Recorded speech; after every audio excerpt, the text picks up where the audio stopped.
Hello दोस्तों, कैसे हैं आप सब। उम्मीद करता हूँ अच्छे होंगे। तो अभी एडमिशन्स के चल रहे हैं सीजन्स कॉलेजों में। तो एक बहुत ही बड़ा डिबेट हो जाता है, टॉपिक है इसका कि कॉलेज वर्सेस कोर्स में क्या चूज करना चाहिए। ये डिबेट इतना है कि कई सारे लोग बहुत सारे वीडियो बनाए, बहुत सारे लोगों से बात करने के बाद वो डिबेट सॉल्व नहीं होता है, वो और बढ़ जाता है। अब पता नहीं क्यों लोग और कंफ्यूज हो जाते हैं। तो मैं इसी कंफ्यूजन को दूर करने के लिए आज ये लेके आया वीडियो आया, जो कि मुझे लगता है कि आज आपके सारे डाउट को क्लियर कर देगा। तो दोस्तों, सबसे पहली बात, आप कॉलेज और कोर्स में क्या चूज़ करें, पहला प्रेफरेंस क्या रखें, आपके पसंदीदा कॉलेज या आपका पसंदीदा कोर्स। ठीक है, तो देखिए, मैं दोनों के तरफ से 4-4 पॉइंट आपको देने वाला हूँ आज, जिसको देखने के बाद, सुनने के बाद आपको कोई भी डाउट नहीं होगा, खुद से आप डिसाइड कर लेंगे। ठीक है, तो चलिए शुरू करते हैं। देखिए, पहले मैं कॉलेज के बारे में बता रहा हूँ, पहला पॉइंट कॉलेज, और उसके बाद उसी पॉइंट को मैं काउंटर करने के लिए कोर्स के लिए भी आपको बताऊँगा। ठीक है, तो देखिए, अगर आप अच्छे कॉलेज में जाते हैं, ठीक है, भले आपको कोर्स ना मिले अपना पसंदीदा, लेकिन आप अच्छे कॉलेज में जाते हैं तो आपका पहला जो पॉइंट है, कॉन्फिडेंस बिल्डिंग होगा। कॉन्फिडेंस आपका हमेशा बड़ा रहेगा। क्यों? क्योंकि आपका कॉलेज जो है वो अच्छा कॉलेज है, सभी लोग जानते हैं। तो ये देख के आपको खुद भी लगेगा कि अच्छा, मैंने अच्छे कॉलेज में एडमिशन लिया, तो आपका कॉन्फिडेंस कभी कम नहीं होगा। दूसरी तरफ अगर हम इसको काउंटर करने के लिए कोर्स में आए, तो यहाँ पे आपको कॉलेज तो अच्छा मिल जाएगा, लेकिन आपका मनपसंद कोर्स नहीं मिलेगा। ठीक है, तो दूसरी जगह अगर मान लिया आप कोर्स की तरफ जाते हैं तो आपको पसंदीदा कॉलेज ना मिले, उससे थोड़ा कम ही मिले, लेकिन अगर आपका अगर अच्छा कोर्स मिल जाता है तो आपको खुशी इस बात की होगी कि भाई, मैं अगर जूलॉजी पढ़ना चाह रहा था तो मुझे जूलॉजी ऑनर्स मिला। ठीक है, वो अंदर से एक अलग सेटिस्फेक्शन आएगा आपका कि मैं जो चाहता था कोर्स करना, मैं वही कर रहा हूँ। मैं इंजीनियरिंग करना चाहता था, मैं नीट जाना चाहता था, मैं कुछ और करना चाहता था, मैंने वही किया है। ठीक है, तो ये अलग लेवल्स का सेटिस्फेक्शन है। तो आप खुद को जज कीजिए कि आपको कौन सा चीज़ अच्छा लगता है। ठीक है, और इसमें कुछ भी किसी चीज़ के लिए आपको नहीं सोचना है कि नहीं लोग क्या कहेंगे। वैसे लोग वो कुछ कहने पे नहीं है, आपकी खुशी किस चीज़ में है वो ज़्यादा महत्वपूर्ण है। तो कॉलेज का पहला पॉइंट हो गया, कॉन्फिडेंस बिल्डिंग होगा, और कोर्स की तरफ जाएं तो आपको एक सेटिस्फेक्शन देगा, कोर्स ओरिएंटेड सेटिस्फेक्शन। ठीक है, चलिए तो दूसरे पॉइंट पे आते हैं। देखिए, दूसरा पॉइंट है कि कॉलेज अगर आपका अच्छा है तो वहाँ आपको एक्सेलेंट इंफ्रास्ट्रक्चर मिलेगा, आपको वहाँ बेहतरीन फैकल्टी मिलेगी, बेहतरीन फैसिलिटी मिलेगी। उसमें से आपको कोई कंप्रोमाइज़ करने की ज़रूरत नहीं है। जो एक मन में सोचता है ना कि कॉलेज जाऊँगा, ये कॉलेज की लाइफ होगी, वहाँ ये होना चाहिए, वहाँ वो होना चाहिए, सारी चीज़ें आपको मिलने वाली है। ठीक है, भले आपको वो कोर्स ना मिले, वो सब्जेक्ट आपका ना मिले जिसमें आप करना चाह रहे थे, आपको दूसरा सब्जेक्ट मिल रहा है किसी अच्छे कॉलेज में, फिर भी आप इस चीज़ को अगर सोच के जाते हैं तो वहाँ आप एक्सीलेंट इंफ्रास्ट्रक्चर मिलेगा, आपको फैकल्टी अच्छी मिलेगी, फैसिलिटी अच्छी मिलेगी। वहीं दूसरी तरफ हम कोर्स की तरफ हम जाते हैं तो हमें अपना मन पसंदीदा कोर्स अगर बहुत बेहतरीन कॉलेज में नहीं मिला, उससे थोड़ा कम कॉलेज में मिल रहा है, ठीक है, तब हम वहाँ चूज करते हैं। तो वहाँ हो सकता है मुझे थोड़ा maybe lack of resources होगा। ठीक है, कुछ रिसोर्सेज कम होंगे, अब फैकल्टी थोड़ी हो सकता है उतनी ना आपको बेहतर मिले, फैसिलिटी ना मिले। जैसे मान ली लाइब्रेरी है तो बहुत फास्ट लाइब्रेरी ना मिले आपको, और जो भी है जैसे लोकेशंस वगैरह उतना है, इंफ्रास्ट्रक्चर वगैरह ठीक नहीं है, बिल्डिंग वगैरह उतना नहीं है, आप किसी को बोलेंगे मैं अच्छा वो कॉलेज में अच्छा ये, तो ये आप पे डिपेंड करता है। तो कुछ नहीं है, बहुत से लोगों का मैंने देखा है, कोई बहुत ज़्यादा इंफ्रास्ट्रक्चर नहीं था उस कॉलेज में, लेकिन उसने अपने मन पसंदीदा कोर्स को पढ़ा। ठीक है, उसके बेसिस पे उन्होंने आगे बहुत बेहतरीन किया है जीवन में। ठीक है, तो कहीं भी ये मत सोचें कि कॉलेज ही सब कुछ है, यहाँ पे कोर्स भी मायने रखता है। दोनों का 50-50 वेटेज है, और ये आपके ऊपर डिपेंड करता है, आप जिसमें चूज करेंगे आप बेहतर करेंगे, कोई इशू नहीं है इसमें। ठीक है, कई बार हो सकता है लाइब्रेरी बहुत बड़ी ना हो, आपकी छोटी लाइब्रेरी हो, और उस छोटी लाइब्रेरी से आपका काम चल जाए, तो क्या दिक्कत है? कोई भी दिक्कत नहीं है। ठीक है, चलिए तो तीसरे पॉइंट पे आते हैं। देखिए, कॉलेज का एटमॉस्फेयर, आप कहीं न कहीं देखे होंगे जो एटमॉस्फेयर होता है कॉलेज का। जैसे मैं दिल्ली यूनिवर्सिटी की बात करूँ तो जो नॉर्थ कैंपस का एटमॉस्फेयर है वो साउथ कैंपस से थोड़ा सा डिफरेंट है। नॉर्थ कैंपस में आपको पास पास में ही डिफरेंट ढेर सारे कॉलेज मिलेंगे टॉप वाले। साउथ में भी है, साउथ में भी अच्छे कॉलेज हैं।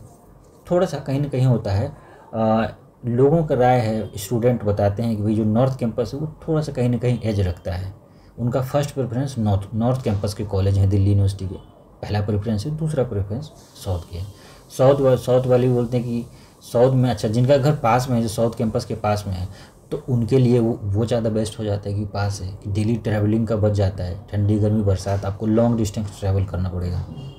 तो कॉलेज का एटमॉस्फेयर आप देखें कि कैसा है, क्योंकि नॉर्थ कैंपस में ढेर सारे क्राउड आपको मिल जाएंगे, डिफरेंट कॉलेज के मिल जाएंगे आपको, मेट्रो स्टेशन से लेके कॉलेज, मतलब एक अलग ही वाइब्स मिलेगा आपको। वहाँ भी मिलेंगे, बट थोड़ा सा कहीं ना कहीं होता है, क्योंकि ये फिर जैसे जो हिंदी मीडियम के लोग हैं, जैसे मैं आपको कॉलेज एटमॉस्फेयर की बात इसलिए मैं कह रहा हूँ कि बहुत सारे चीज़ डिपेंड करता है। जैसे साउथ से नॉर्थ में थोड़ा सा एज इसीलिए मेरे ख्याल से मिलता है लोगों को, क्योंकि यहाँ पास में मुखर्जी नगर है।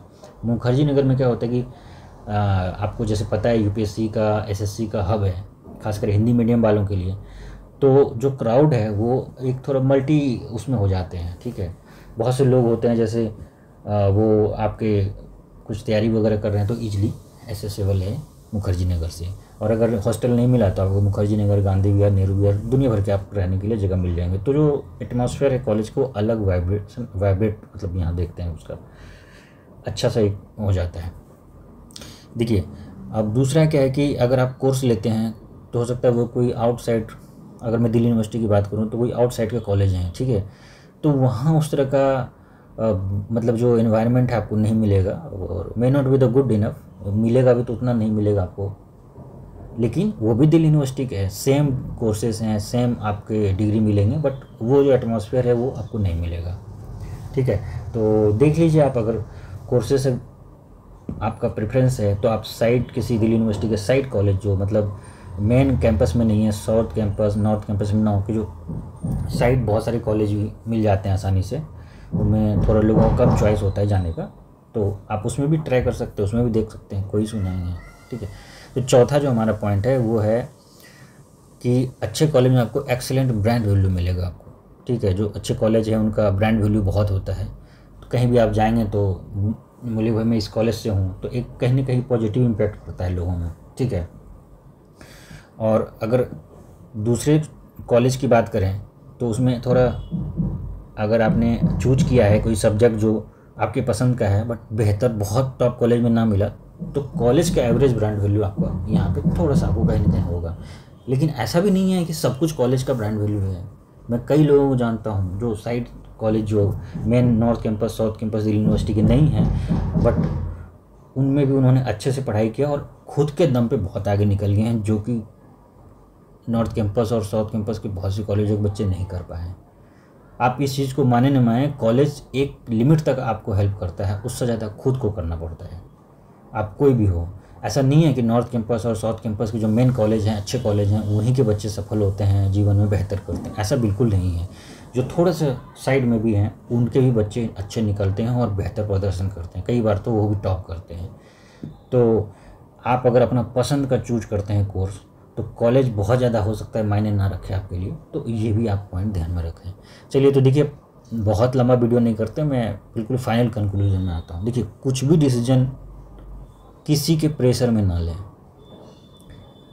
मैंने बोला, किसी ने बोला, इसने बोला, उसने बोला, ये बिल्कुल ही प्रेशर में ना लें। जैसे आपको पेरेंट्स ने क्या बोला, गार्जियन किसने बोले, फ्रेंड्स किसने बोले, हमने आपको क्या बताया, ये मैं किसी कॉलेज का आपका पर्टिकुलर नाम नहीं लिया हूँ, आपने ध्यान दिया होगा, किसी पर्टिकुलर कॉलेज का नाम नहीं है। क्योंकि आप खुद डिसाइड करें आप किस जगह रह रहे हैं, आपको क्या पास में है कॉलेज, आना जाना भी, एक ट्रैवलिंग का भी एक इशू होता है। इतने सारे पॉइंट्स मैंने आपको बताए हैं, उसके साथ भी बहुत सारी चीज़ हैं जो मैंने आप पे छोड़ रखा है। जैसे ट्रैवलिंग, कुछ लोगों को 2 घंटे ट्रैवलिंग करना भी आसान लगता है, कुछ लोगों के लिए 2 घंटा काफ़ी ज़्यादा लगता है, 1.5-2 घंटे आना जाना है। मान लिया आप साउथ कैंपस में क्या आसपास आपका घर है, आप नॉर्थ कैंपस में ले लिए हैं, तो आपको आराम से 1-1.5 घंटे लग जाएंगे आने जाने में। सिर्फ एक तरफ का मैं बता रहा हूँ, फिर इस तरह से 2.5 से 3 घंटे आपका चला जाएगा। अगर आपने वहीं पास के कॉलेज में एडमिशन ले लिया है तो आपके डेली के 3 घंटे बच जाते हैं। ठंडी गर्मी बरसात कभी भी आपके 3 घंटे बचेंगे। पर डे के हिसाब से आप देखें, 300 दिन की क्लास हो या 200 ही दिन आपकी क्लास हो, तो आप कितने घंटे बचा लिए अपने जीवन के, उसको किसी और काम में, प्रोडक्टिविटी काम में लगाएंगे। खैर चलिए, बहुत लंबी टॉपिक हो जाएंगे। मैंने आपको ये पॉइंट बताया डिसीजन के लिए, ये सारी चीज़ें आप ध्यान में रख के डिसीजन लें, और कोशिश करता हूँ कुछ आपको क्लियरिटी मिली होंगी। अगर फिर भी कुछ ना हो तो आप चाहें तो कमेंट सेक्शन में बात कर सकते हैं, अपनी राय रख सकते हैं। Thank you so much.